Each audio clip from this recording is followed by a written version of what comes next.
Seu Antônio Duarte Pacheco, que continua trabalhando conosco no plano espiritual, nos auxiliando, nos amparando, nos fortalecendo sempre.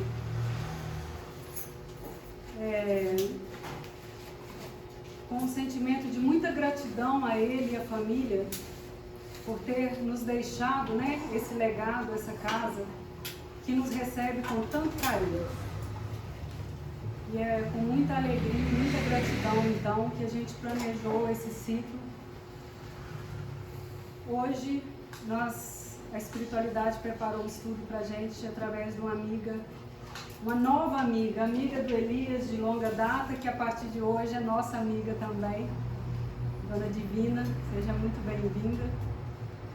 Amanhã nós teremos também uma palestra com o Fabiano, e na quarta-feira seria o Edivaldo Júnior, mas ele teve um imprevisto, e como para a espiritualidade não há imprevistos, o Saber, que ia fazer a harmonização com a gente aqui, assumiu o estudo de quarta-feira. Então, muito bem-vindos aqueles que não têm costume de estar sempre conosco. As portas da nossa casa estão sempre abertas para receber vocês. Muito obrigada pelo carinho, pela apresentação. Vamos elevar então os nossos pensamentos ao alto. Agradecer a Jesus, a espiritualidade superior, por ter nos permitido estarmos aqui esse ano, por ter preparado, nos auxiliado a preparar esse ciclo de palestra. Agradecer a espiritualidade que intuiu a Divina a fazer esse estudo para a gente. Agradecer pela proteção, saúde dela e dos seus amigos que vieram de Belo Horizonte até aqui. Agradecer a Jesus pelo Grupo Carinho, que mensalmente vem aqui nos agraciar com as suas músicas, que apesar da tia Térica falar que eles não sabem cantar, cantam tão bem e alegram tanto a nossa alma. Gratidão, Senhor, por tanto, pela proteção diária. Pedimos, Senhor, que nos intua e nos encoraja para que a gente consiga colocar em prática o que aprendemos aqui na nossa casa. E assim, agradecidos, pedimos permissão à espiritualidade para iniciar o estudo da nossa segunda-feira. Que assim seja.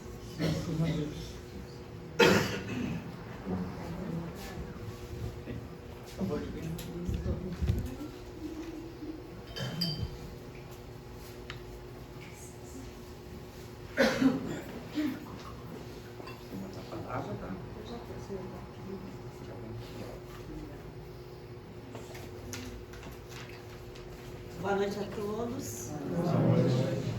É com muita alegria que nós recebemos esse convite, não para fazer palestra, porque a gente não é palestrante. Nós somos apenas aquelas pessoas, uma daquelas, como os companheiros da casa, que procuram estudar a doutrina e, acima de tudo, entendê-la e aplicá-la na nossa vida, fazendo disso aquilo que a espiritualidade espera de nós, que Deus espera de nós, que Jesus espera de cada um de nós. Então nós não somos expert em nenhum assunto, não detemos um largo conhecimento para transmitir. Aqui é só um coração de boa vontade que atendeu a um outro coração imenso de boa vontade, que muitos de vocês conhecem, que é o nosso companheiro Elias, que de longa data a gente caminhou juntos lá em Belo Horizonte, depois teve que vir espalhar aqui, todo o seu potencial, toda a sua dedicação à doutrina e, consequentemente, aqueles que se ligam a ela. Então, a nossa gratidão por esse convite, gratidão aos companheiros da casa, que nos acolheram tão bem, e pedindo a Jesus que nos sustente nesse momento, para que a gente possa ser instrumento fiel da mensagem do Cristo, da mensagem da doutrina, para falar de um tema que é recorrente na nossa vida. E a gente observou que das 3 músicas que o grupo cantou, 2 falam sobre esse assunto, tocam nesse ponto. E nós, no nosso cotidiano, nós nos defrontamos com questões que nos fazem remeter a esse tema. Ele está diretamente ligado a cada um de nós. Não tem como sair de nós. E a gente vai discorrer um pouquinho sobre ele e gostaria da participação de vocês, inclusive, para a gente sentir como é que vocês enfrentam, né, essa questão aí sobre a fé. Nós vamos falar sobre a fé. Essa palavrinha tão pequena e tão significativa na nossa vida, que faz parte da nossa intimidade desde a nossa criação, desde que nós nos vimos lá no início da nossa criação, espíritos simples e ignorantes, né? Nos primórdios, quando foi implantado em nós o princípio inteligente, quando nós passamos a responder pela nossa individualidade, quando Deus nos criou e nos fez seres únicos e especiais, já estava a sementinha da fé implantada em cada um de nós. Faz parte da nossa natureza, né, desenvolver esse princípio. E aí eu queria, só para a gente poder ampliar o nosso conceito, eu tenho até 20, né? Perguntar aqui a vocês. E não é arguição, não é inquirição, viu, gente? É só para a gente se situar. Quem aqui do grupo não é espírita? Detém outra religião, né? Não segue a doutrina espírita, não conhece os princípios espíritas? Só para a gente fazer um link com a questão da fé. Todos são espíritas? Você não é espírita, mas é simpatizante, está aqui conosco hoje.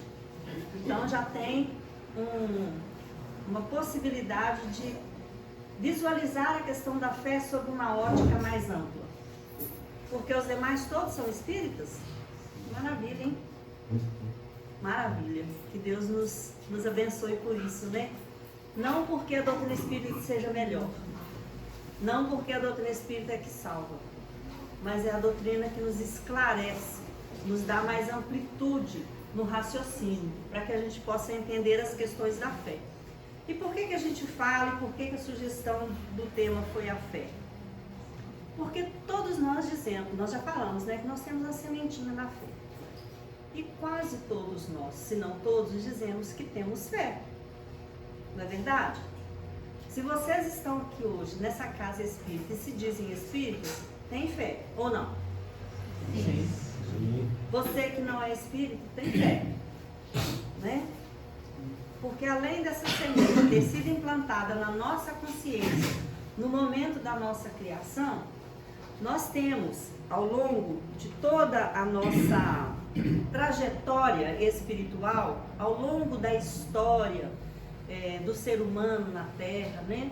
Ao longo da nossa vivência como espíritos imortais que somos, nós temos defrontados com essa questão da fé, sempre trazida pelas religiões. São sempre as religiões, todas elas, né? Eu não conheço nenhuma, que não levantam essa questão da fé, que não pontuam a necessidade da fé, que não desenvolvem em nós raciocínios ou nos levam a ter fé. Correto? E aí eu pergunto a vocês, e alguém poderia, por favor, me responder, o que é fé? Pode ser com uma palavra só, gente, sem nenhuma vergonha. O que é fé para vocês? O que é fé para você? Um sentimento muito forte. Um sentimento forte. É forte. Um sentimento de certeza. Uma crença. Convicção. Acreditar. É acreditar. Convicção. Quem falou acreditar? Acreditar. Mais alguém? Só esse lado que falou. Vamos falar daqui também. Confiar. Confiar. Crença, acreditar, confiar, Certeza. convicção, certeza, que é a mesma coisa, um sentimento forte. Vocês concordam que fé é um sentimento? É? Sim? Sim. É um sentimento. A música Que, já falou. não é? Fala isso, né? Falou isso. Por quê? Porque várias outras coisas que nós sentimos não é sentimento. Raiva é sentimento? É? É emoção. Raiva é emoção. É princípio instintivo. Raiva é emoção. algo que nasce de nós, a gente não tem que guardar em nós, não tem que cultivar, não tem que ampliar, tá? E eu disse que fé é sentimento, eu disse que é um sentimento forte. Alguém falou em crença. Está ligada à crença, não está? Eu disse que ela está ligada, na maioria das vezes, às orientações religiosas, às várias religiões. Todas nos levam a crer em alguma coisa, a acreditar em alguma coisa. A acreditar principalmente naquele ser que nos criou, em Deus. Depois de Deus, aí vem toda a sua criação, Jesus como nosso irmão, um deles. A espiritualidade superior, nós somos espíritas, né, que acreditamos nos espíritos que nos orientam, que nos dirigem, que são responsáveis por cada um de nós, os nossos espíritos protetores, os nossos anjos da guarda. Acreditamos também, confiamos. Outros, a Igreja Católica, por exemplo, os santos, né, os filhos santos, que a gente às vezes entende que são os espíritos superiores. E em todas as linhas religiosas tem alguém nos conduzindo a acreditar e ter fé. E quando as coisas estão difíceis na nossa vida, as pessoas dizem pra gente, falam assim, tenha fé, né? Nos orientam. E aí eu pergunto, eu posso recomendar a fé? Eu posso determinar fé para alguém? Você precisa ter fé. Tenha que ter fé. Podemos, gente? Se é um sentimento, a fé é o quê? Ela é inata em nós e ela é individual. Eu não posso prescrever fé, como eu prescreveria se eu fosse médica, uma medicação. Você tem que ter fé e superar suas dificuldades. Você pode até orientar a pessoa a buscar recursos para ampliar a sua fé. Porque quando a gente desenvolve essa potencialidade, por isso que é um sentimento forte, de ter fé, a gente realiza muita coisa. A gente realiza tudo que nós queremos, verdadeiramente. Porque a fé não é algo, não é... Pode falar. Você me fez lembrar você, tá? Sim, pode ser você. Apesar dos cabelos brancos, né, gente? Eu sou uma jovem. Você me fez lembrar de uma musiquinha que a gente canta na evangelização, né? Que a primeira frase dela é assim: fé é um grãozinho de mostarda. E no coração se guarda, né? Realmente, né? Quando Deus nos criou, essa sementinha foi colocada lá. Foi implantada ali. Ela foi implantada lá, mas cabe a quem desenvolvê-la? Cabe a Deus? Não. Cabe à espiritualidade? Eu preciso, Jesus, amplie minha fé. Senhor, me dá fé. Senhor, fortalece. A música fala disso, né? De fortalecer a nossa fé. Posso pedir para que Ele me dê condições de fortalecer essa fé. Mas em nome dessa fé, que a gente está aqui hoje discutindo sobre elas, muitos companheiros nossos, muitos irmãos nossos já se equivocaram ao longo da história. E a gente se equivoca também na nossa trajetória. Em nome dessa fé, quantas coisas erradas já aconteceram? Em nome da fé e em nome de Deus, porque eu tenho fé em Deus. Quantas? Quando a gente remonta a nossa história, que não é tão longa assim, né? Vamos pegar de Cristo para cá, que é a partir daí que a gente começa a aprofundar nas questões da religiosidade, nós vamos encontrar companheiros usando esse discurso ou essa desculpa da fé para muitas atrocidades. E a gente viveu ao longo da humanidade dias muito trevosos. Grandes trevas se abateram sobre a terra em nome da fé. Lá na Inquisição, né? Todo mundo sabe o que aconteceu lá na Inquisição. Mas isso está num passado mais longínquo, mas que nos marca profundamente, que atingiu toda a humanidade de forma muito profunda. Muitas pessoas foram totalmente dizimadas, muitos irmãos nossos, né? Porque tinham pensamentos diferentes, tinham fé diferente, tinham crenças diferentes, acreditavam, né, em outras filosofias, outros conceitos, que na verdade eram os conceitos até verdadeiros, mas contrariavam determinados interesses.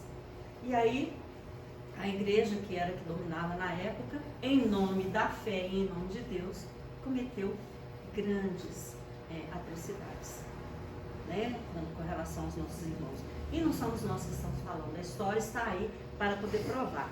E ainda hoje, nós encontramos situações não tão graves, não tão profundas como esta, mas a gente ainda encontra companheiros que, em nome da fé, e a gente não está aqui para julgar, viu, gente? É só para refletir nisso, em nome da fé, ainda cometem alguns desatinos, vamos dizer assim.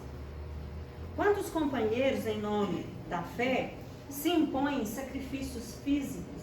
E a gente encontra, inclusive, lá nos nossos irmãos da Igreja Católica, alguns santos que, quando a gente vai ler as histórias deles, e a gente deve ler para entender, eles se imolavam, eles se,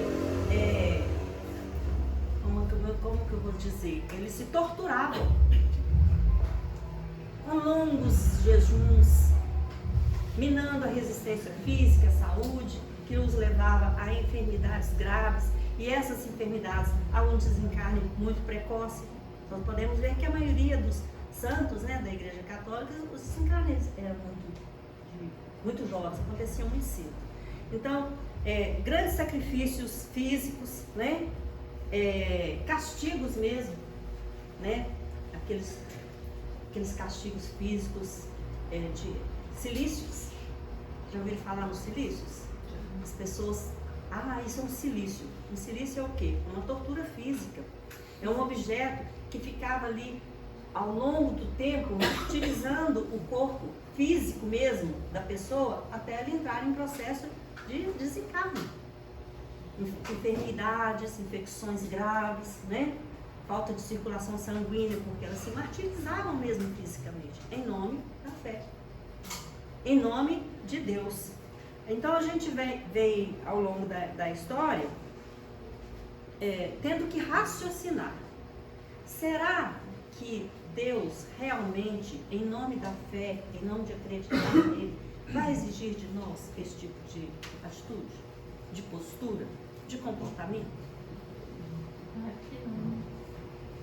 Será que esse Deus que é amor, que é misericórdia, quer de nós esse tipo de situação? Será que em nome dessa fé, às vezes eu preciso me isolar do mundo para eu me aproximar de Deus? Não é crítica, são só questionamentos, para que a gente possa ver o que é verdadeiramente fé. Porque às vezes eu sigo uma filosofia, uma orientação, sem usar o quê? A razão. Sem usar um raciocínio lógico. Porque me falaram que é assim. Está escrito em algum lugar que é assim e eu não aprofundo, eu não pesquiso, eu não estudo, eu não avanço para entender esse mecanismo, essa filosofia, essa doutrina. E eu sigo. De boa fé. Parece contraditório, né? Boa fé. Boa fé é o quê? Boa intenção. Bons propósitos. Não é porque eu estou abusando do processo. Eu estou entendendo que é dessa forma, porque alguém me orientou. E até mesmo quando a gente pega nosso código moral, que é o Evangelho, muitas das vezes a gente segue o que está ali, a letra, a escrita, não aprofunda no teor daquele ensinamento. E eu, em nome do conhecimento, e em nome do Evangelho, e em nome de Deus, sigo. Porque está escrito. Está escrito. Quando, na verdade, nós temos que ir muito além do que está escrito. Tenho que buscar a história, buscar o contexto, buscar a intenção daquela fala e aprofundar na intenção de quem falou. Ao longo do Evangelho, nós vamos encontrar Jesus falando algumas coisas que, se a gente olhar, ler e falar assim, não foi Jesus que falou isso não, alguém adulterou essa fala. Aí a gente segue ao pé da letra. E muitos de nós seguimos ao pé da letra. Está escrito, está na Bíblia. Eu sigo porque está na Bíblia. E eu não abstraio, eu não apreendo aquilo que está escrito. Então, diante de tudo isso aí, nós vamos ver que esse princípio da punição divina, que Deus pune aqueles que são contrários aos seus desejos ou aos seus ensinamentos, faça-se a vontade de Deus, não é assim que a gente conta muitas vezes? Que seja feita a vontade de Deus e que Deus gosta assim, se não for assim, eu preciso ser punido. É uma fé, é uma crença. É um acreditar nisso, porque foi ensinado para mim assim. Eu acreditei que seria dessa forma. E aí eu sigo daquela forma. Eu não pesquiso. Então esse princípio da punição divina, ele sempre esteve presente, né, na história das religiões. E aí vem a doutrina espírita e lança luzes nesses conhecimentos, e por isso que o espírito tem que estudar, né? Espírita tem que estudar. Eu acredito que vocês aqui, né, incentivam o pessoal a estudar, ler, pesquisar, mas estudar, não é só ler, não. Porque na maioria das vezes quando a gente lê, nós ficamos presos só na letra. Agora, vamos estudar mesmo. E a doutrina nos força isso.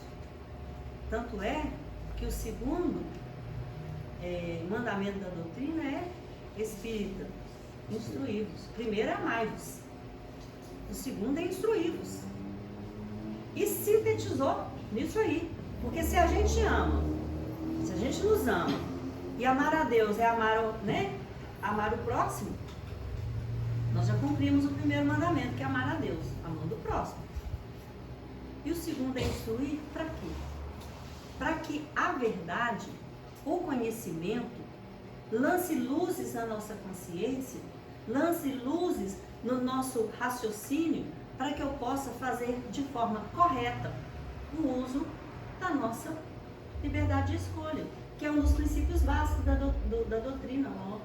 1, 2, 3, sexto princípio básico do livre-arbítrio.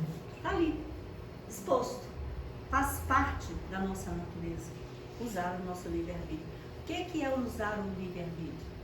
Fazer a minha escolha e aplicá-la, não porque o divino está falando, porque o Elias fala, porque o presidente da casa, né, orientou, determinou, porque está escrito no livro, não, porque eu entendi que seja dessa forma. Lógico que nem todos vamos entender da mesma maneira.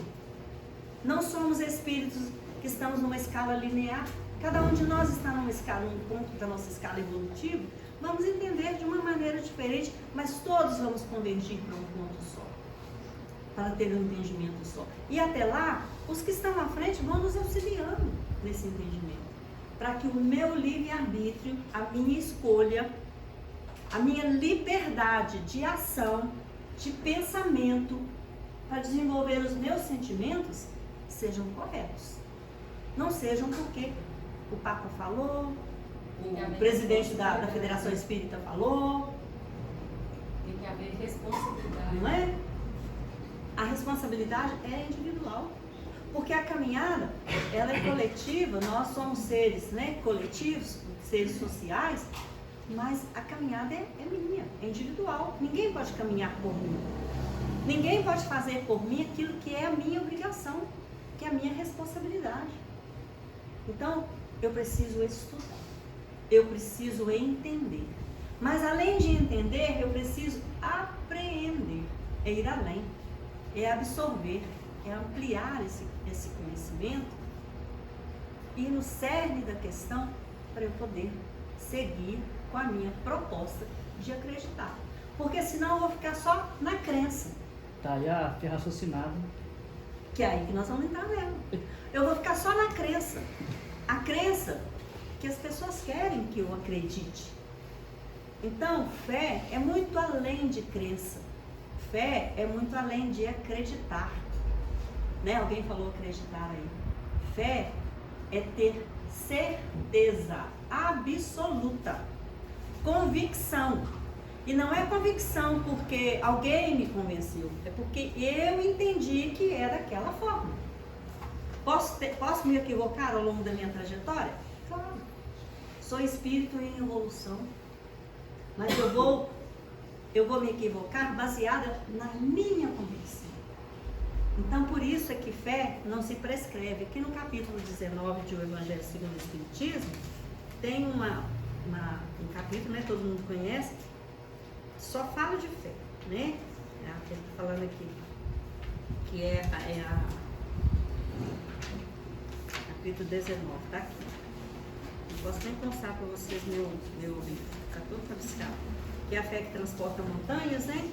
Numa dos seus itens aqui, nós vamos encontrar a fé religiosa, que é essa fé que nós vamos trazendo ao longo, né, da história da humanidade, cada um trazendo a sua interpretação, cada uma religião trazendo as suas injunções de acordo com os interesses, porque religião é coisa de ser humano, não é isso? Religião é necessária? É, mas é de ser humano. Somos nós que criamos, por uma necessidade nossa para nos direcionar. Então é errado a religião? Não, não é errado. Todas as religiões estão certas, dentro da sua condição ali. E dentro da necessidade daquelas pessoas que são adeptas. Está tudo certo, tudo no lugar certo. O que a gente precisa entender? Qual que é a nossa religião hoje? Que a doutrina, um dos tripés da doutrina espírita é a religião. Então a gente tem que ter ela como uma religião, como uma filosofia que nos orienta, uma doutrina que nos orienta. Então a religião nossa tem que ser nesse sentido, não no sentido geral da religiosidade. Então, dos itens aqui é a fé inabalável, a condição da fé inabalável, que é a fé religiosa. Então a religião ela tem que nos nortear, ela tem que nos dar um norte, mas ela não tem que determinar para mim tudo que eu preciso fazer.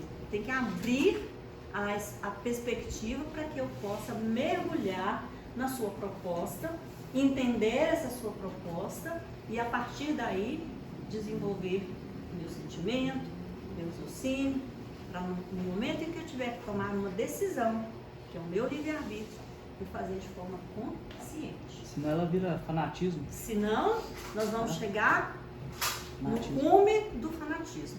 Fanatismo que leva as pessoas a se autodestruírem, amarrando aqui quilos e mais quilos de bombas, e em nome de Deus, porque acredita que tem que ser assim, ele vai ser salvo porque ele está se imolando, ele está se sacrificando, vai para o meio de uma praça pública e se esconde.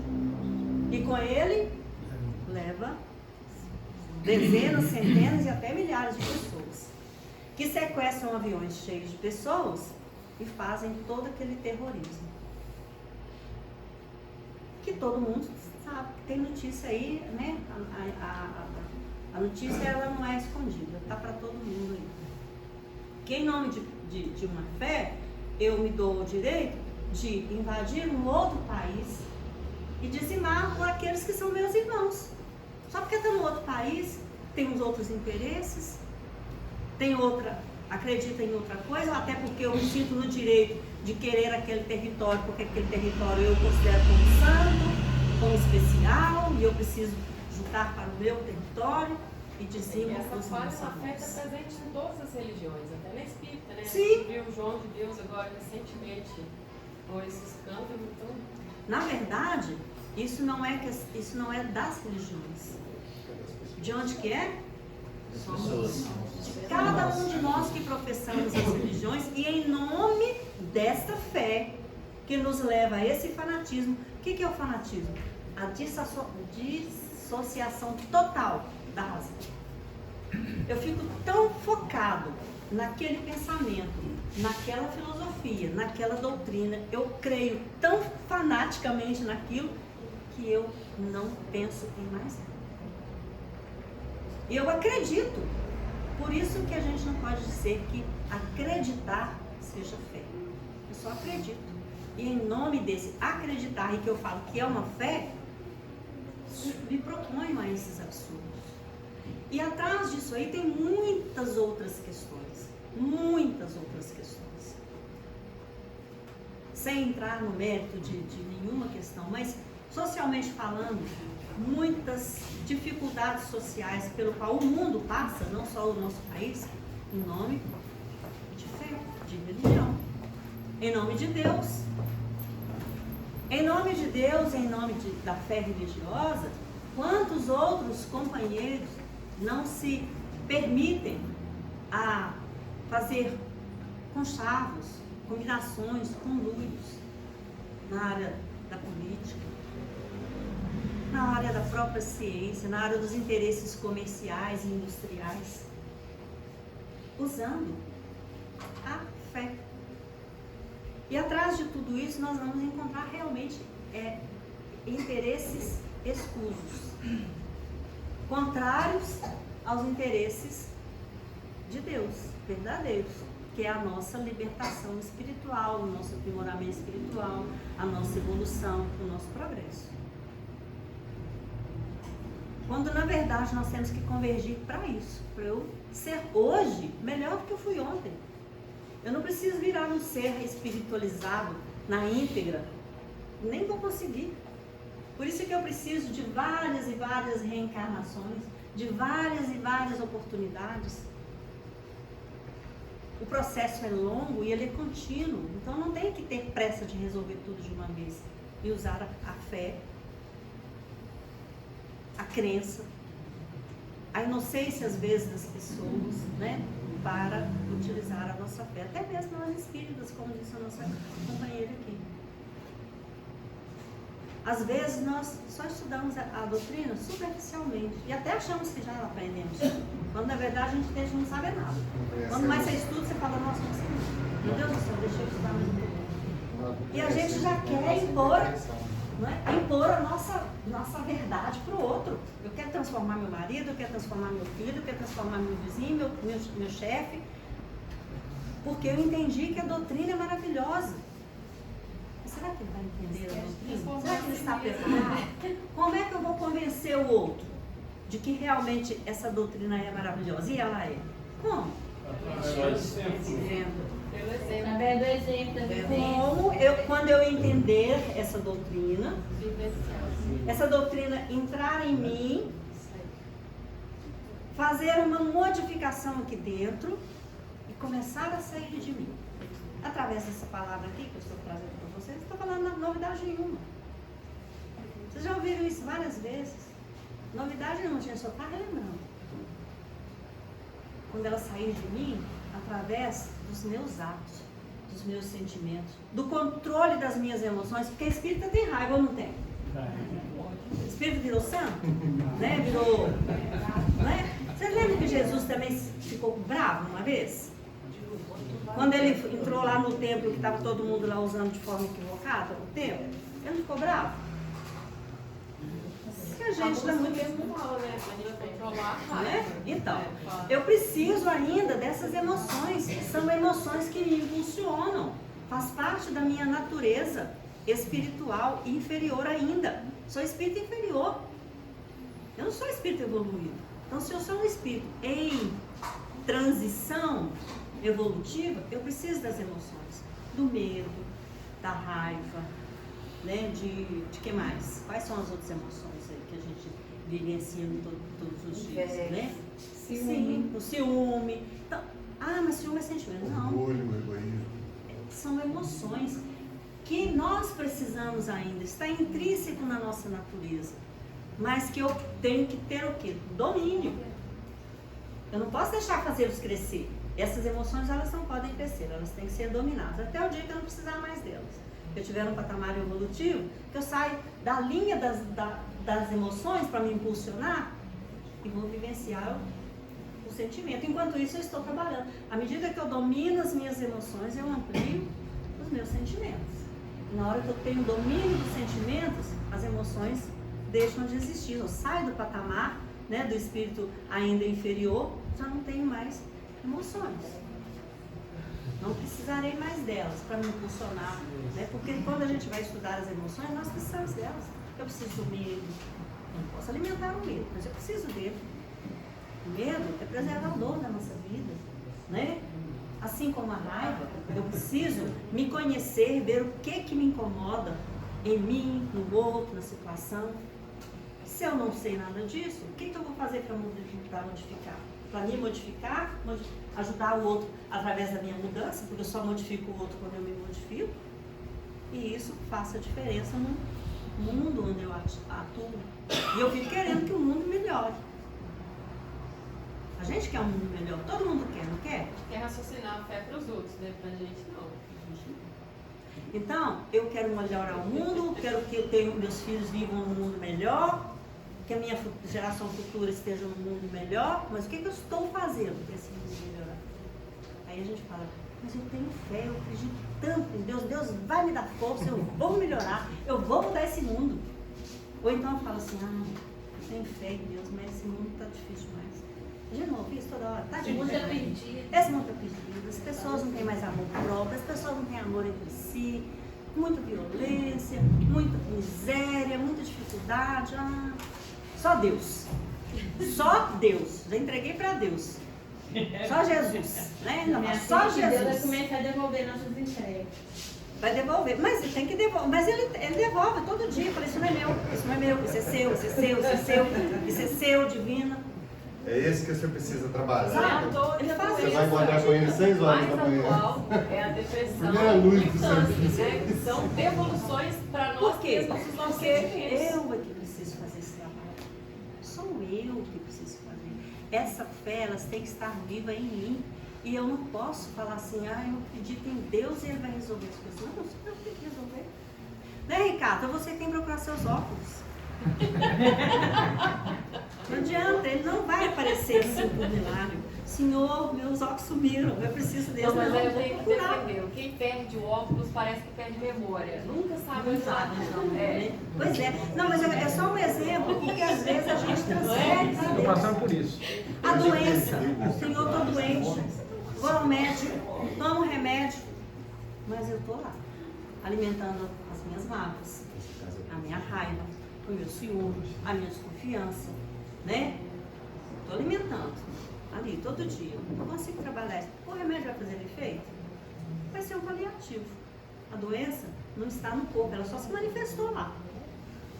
Por quê? Porque a minha fé, ela é frágil ainda, ou ela é uma fé cega. Cega. E ao invés dela me auxiliar, ela me machuca, ela me magoa. Porque ela volta para mim na forma de emoções desencontradas e descontroladas, desequilibradas. Na forma de vitimismo. Não é isso? E aí eu sou Você acha uma aquele vítima. coitado, né? Não sei o que eu fiz na vida passada. E a gente é espírita, a gente vai usando todos os argumentos, né? Todos os conhecimentos. O que será que eu fiz na vida passada? Eu devo ter sido uma pessoa muito complicada na vida passada. Porque, Senhor, o meu karma, que eu não gosto muito dessa palavra, A culpa é sempre do obsessor. ou então, né, do obsessor, ou do outro, né, que é o meu karma. O outro é o meu karma. E o karma é uma cruz que a gente coloca nas costas para poder pesar, me machucar, me maltratar, fazer com que a minha vida seja pesada, arrastada, né? Difícil.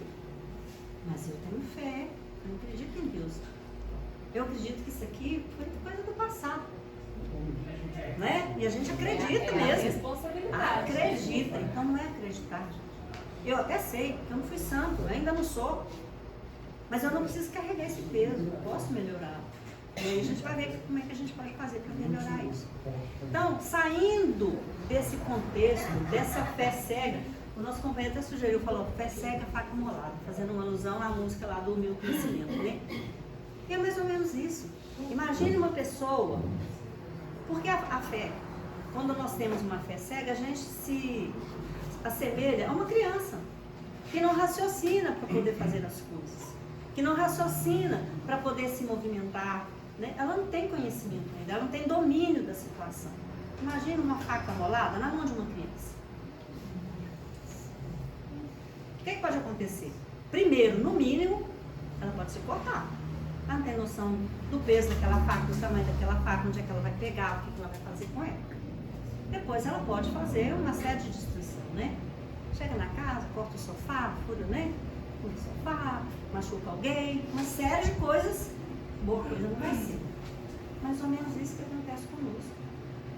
Quando a gente alimenta uma fé e a gente jura que tem fé. Todos nós somos assim, juramos que temos fé. E aí, logo depois a gente descobre que a nossa fé era bem,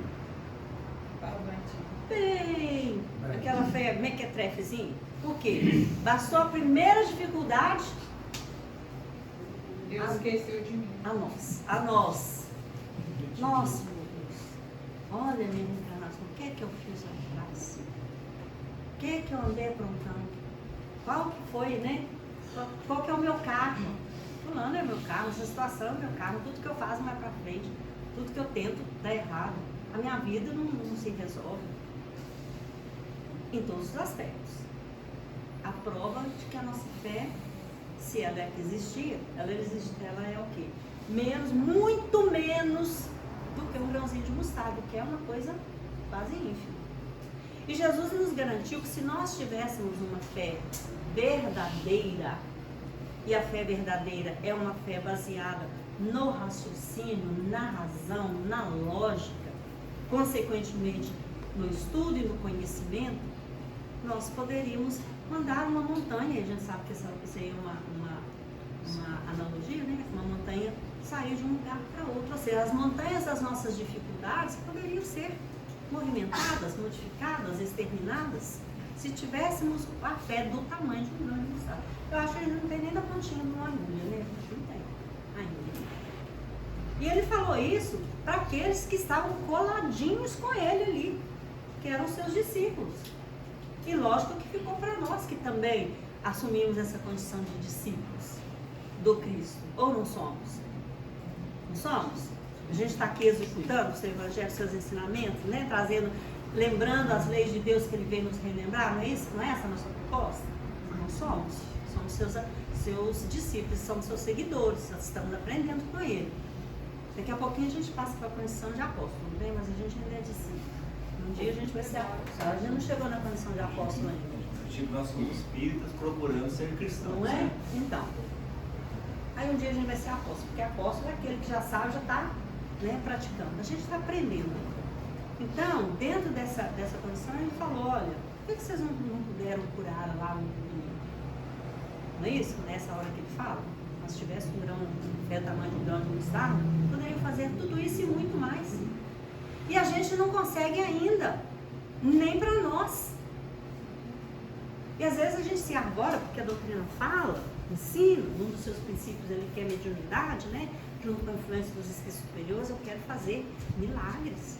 Porque Jesus falou, vós podeis fazer tudo isso e muito mais, eu quero fazer, eu vou fazer.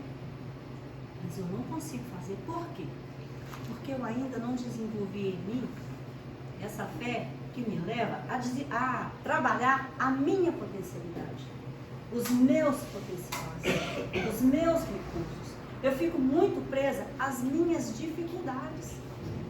Eu ainda estou presa àquela ideia da fé lá de trás que me pune, que Deus me pune, me cobra. E eu estou aqui sofrendo para poder resgatar. Nós temos que começar a passar uma borrachinha nessa ideia, que eu não estou aqui sofrendo para resgatar, não. O sofrimento faz parte do mundo de expiação e provas, e eu estou aqui para aprender, apreender e executar aquilo que eu aprendo. Eu tenho que sair dessa condição de espírito passivo, que está numa condição de sofrimento, e passar para uma condição de quê? De atividade. De efetivar essa fé em mim, fazendo verdadeiramente. É lógico que para isso eu preciso o quê? Conhecer a doutrina, conhecer o evangelho e mais do que isso, junto disso, tão importante quanto. O que é mesmo? O autoconhecimento. Eu tenho que me conhecer, eu tenho que saber quem sou eu. Ah, Divina, você quer que eu faça uma regressão de memória, vou saber o que eu fiz ano passado, né? Quantas coisas ruins eu fiz? Não. É conhecer a minha intimidade. É olhar para dentro de mim e saber quem sou eu. Que ser sou eu? O que me motiva? O que me irrita? O que me estimula? O que eu tenho de conhecimento? O que eu tenho de bom que eu preciso investir mais? O que eu preciso trabalhar, rodar? Eu preciso me conhecer. Eu não posso dizer que eu tenho fé verdadeira se eu não me conheço. E se eu não coloco para fora, não evidencio, não de forma orgulhosa nem egoísta, não é isso, as minhas conquistas. Porque eu tenho conquistas, todos nós temos. Porque senão não estaríamos aqui, dentro de uma casa espírita, tendo essa oportunidade que Deus nos ofereceu. maravilhosa de crescimento, de aprimoramento, de evoluir com conhecimento mais amplo. Então eu tenho que sair só da letra, eu tenho que mergulhar no conhecimento. Conhecereis a verdade, e a verdade nos libertará. Jesus já falou isso lá. E vem a doutrina e reforça isso em nós.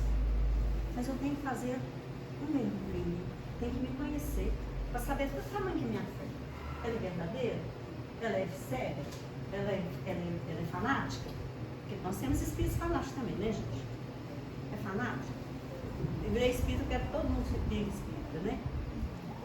Nem aprofundei ainda, mas eu quero. Porque acho que é bom e é bom, aí eu quero que todo mundo seja. É um tipo de fanatismo. Por quê? Uma maneira assim, grosseira de falar, a gente vê muito espírita que acha que o espiritismo vai resolver tudo. Esquece que tem a medicina.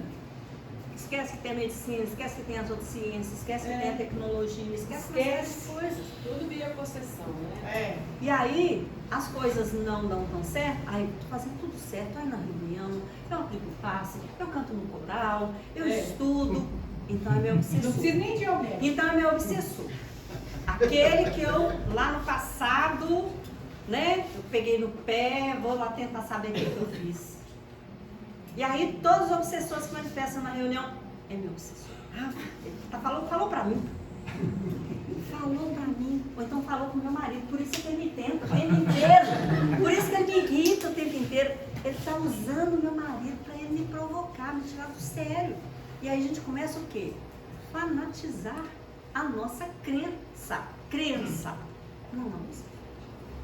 Porque a fé vai me levar a entender que sim, eu tenho os meus desafetos do passado, que eu tenho os meus desafetos atuais que vieram no passado para aprender comigo nessa trajetória.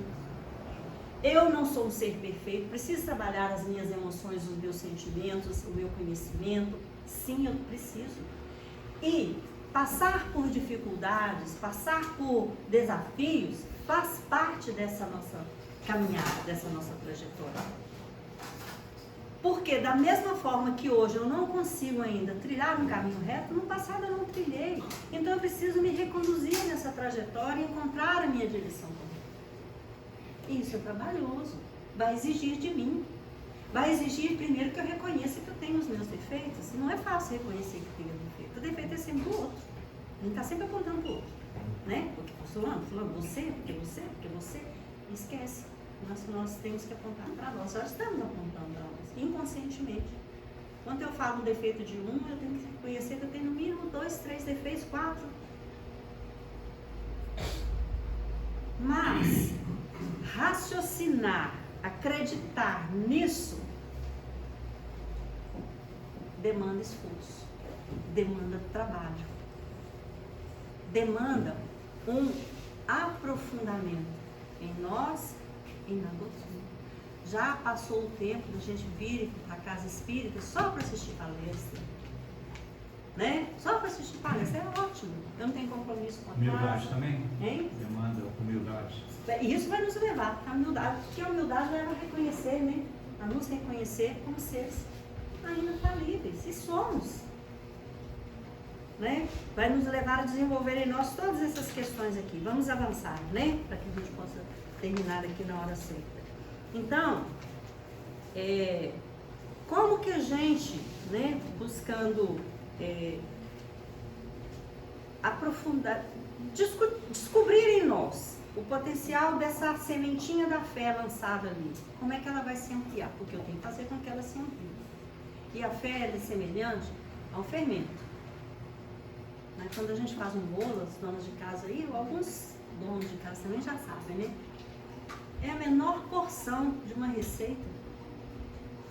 É do fermento. Porque se a gente puser fermento demais, o que vai estragar? O que vai fazer? Nós vamos estragar a massa. Mas se não puser nenhum também, vai ter bolo? Vai ter biscoito? Vai ter pão? Não tem. Eu preciso ter, para a minha experiência atual, um ponto de equilíbrio. Para eu não extrapolar, começar a querer de repente exigir do outro que o outro não pode oferecer, que o outro não pode dar, né? Então eu tenho que entender isso e trabalhar constantemente, todos os dias. Eu tenho que trabalhar um pouquinho nessa fé, alimentar.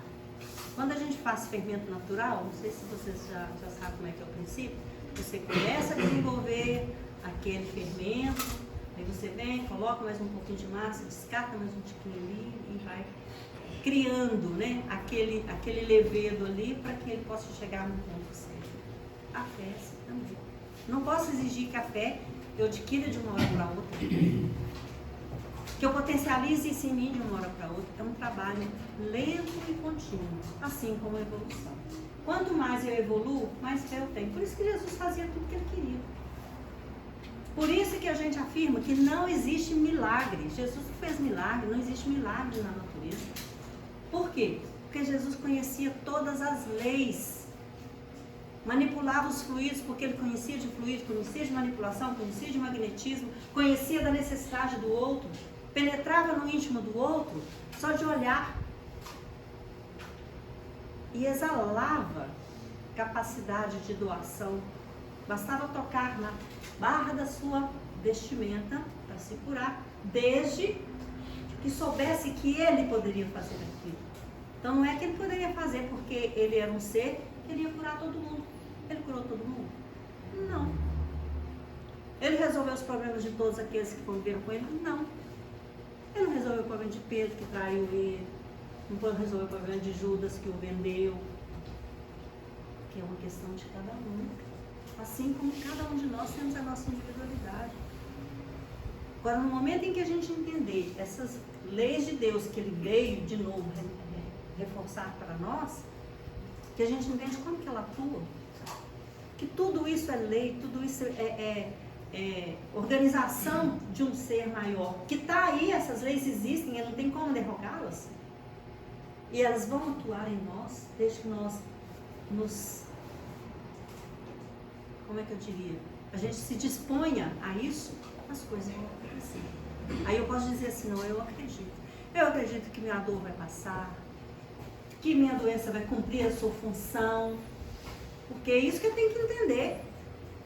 Eu não tenho que querer ficar livre da doença. De repente a doença está exatamente me livrando do meu problema. Preciso dela, né? Eu preciso e eu quero ficar livre dela. Então quando eu entender isso, quando eu mergulhar nesses conhecimentos verdadeiramente, eu passo a ter serenidade, confiança, que a fé denota isso, né? Serenidade. Quem tem fé tem serenidade, tem confiança. Acredita que as coisas serão como devem ser, não como eu quero que seja. E a gente quer que seja como eu quero, não como preciso. E até entende por que preciso. Porque a gente começa, através do autoconhecimento, nos analisar e analisar o contexto que nos cerca e falar, foi por aqui que eu dei as minhas escorregadas. E é por aqui que eu tenho que consertar a minha trajetória. Me reajustar com a lei. Porque não é o desajuste com a lei que me leva à dor e sofrimento? Eu me desajustei com ela. Então agora eu tenho que me reajustar. Então quando eu me reajusto com ela através desse processo, através do raciocínio, através da lógica, através do entendimento, da apreensão dessas verdades, aí eu posso dizer que eu tenho fé. Às vezes a dor nem desaparece, né? Mas a gente aprende. Mas eu vou a entender, levá-la. eu vou aceitá-la, sabe? Eu vou ter tolerância e paciência, né? Então a gente colocou ali, só para fechar aqui, embora a gente não possa definir a fé, entendemos-la como força que nasce com a própria alma, que nós falamos lá no princípio, e essa certeza instintiva da existência de Deus, que não nos abandona, apesar da nossa pouca fé, ou da nenhuma fé, ou dessa fé ainda exacerbada de forma equivocada, fanática.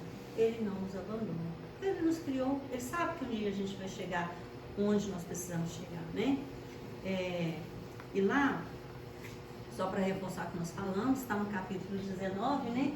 E essa fala, ela inclusive, essa fala aqui, ó, do capítulo 19, ela, como é que eu diria?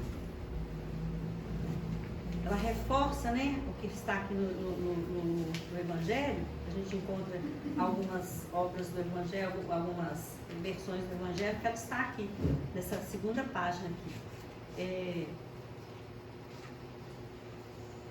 que apoiada nos fatos e na lógica, ensina-nos a doutrina espírita que a fé inabalável é somente aquela que pode encarar a razão em todas as épocas da humanidade. E por isso nos recomendo, amai-vos e instruí-vos. Então está lá no início do Evangelho segundo o Espiritismo, né, que somente a fé inabalável, está escrito esse pedacinho, é somente aquela que pode encarar a razão em todas as épocas da humanidade. Então essa é a fé verdadeira, esta é a fé raciocinada, esta é a fé que nós temos que desenvolver em nós.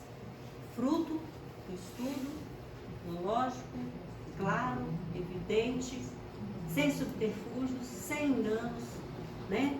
Sem ilusões. Porque só acreditar que basta eu vir para a doutrina ou ir para a igreja e fala que acredita em Deus, que os meus problemas serão resolvidos, é um grande engodo de nós para conosco mesmo, é uma grande ilusão. Então acreditar nisso, né? E buscar esse desenvolvimento através do estudo e da disciplina, né? Que está também lá no capítulo 19, que a gente recomenda quem não leu, leia. Quem leu, leia de novo, que cada vez que a gente lê, a gente encontra coisa diferente. É impressionante, né? Cada vez que a gente lê. Então, isso nos leva não só a desenvolver em nós essa fé, mas ela nos leva a entender os nossos irmãos, auxiliar os nossos companheiros, a praticar aquilo que é recomendado para nós, que é a caridade. A caridade, ela é uma irmã da fé e da esperança, que não confia e espera, né? E a caridade, ela alicerça, porque eu não posso falar que eu tenho fé se eu não a aplico em benefício dos meus irmãos, no dia a dia, no momento que ele precisa, com aquilo que ele precisa, não mais, com aquilo que ele precisa, que é a caridade, porque está lá fundamentado. Fora da caridade, não há salvação. Porque Jesus nos garantiu, a fé, Paulo que nos fala isso, a fé sem obra, como é que é mesmo? A fé sem obras é morta. Ou seja, é uma fé cega, ela é morta em si. Então não adianta eu falar que eu tenho fé se eu não me mobilizo para poder colocar em prática aquilo que eu aprendo, aquilo que eu tenho de melhor em mim. Então, dentro dessa premissa de fé, né, dessa relembrança, né, que a gente faz do que é fé, do que eu tenho que fazer para poder adquiri-la, ampliá-la e alicerçá-la, a gente deixa, não por acaso, a gente já tinha pensado nisso, a nossa irmã lembrou, esse versinho que a gente canta com as crianças na evangelização. Fé, fé, fé, do grãozinho de mostarda. Fé, fé, fé, é no coração que se guarda. Coração e mente. Aquilo que nos norteia o ser humano e que faz com que a gente realmente cumpra aqui a nossa missão, que é nos aproximar da perfeição, né? E fazer esse esforço cotidiano para sermos melhores. Melhores conosco, melhores com o próximo, e melhores no mundo, sem sermos no mundo. Que Jesus possa abençoar todos vocês, possa fortalecer os trabalhadores da casa, os espíritos que acolhem, que atuam nessa instituição, e os trabalhadores de boa vontade. E mobilizar os corações daqueles que são só frequentadores, para vir somar esse trabalho, né, de amor e fraternidade, para que a gente realmente possa permitir que o mundo seja um pouco melhor. Que Deus nos ampare a todos. Muito obrigada e boa noite. Obrigado.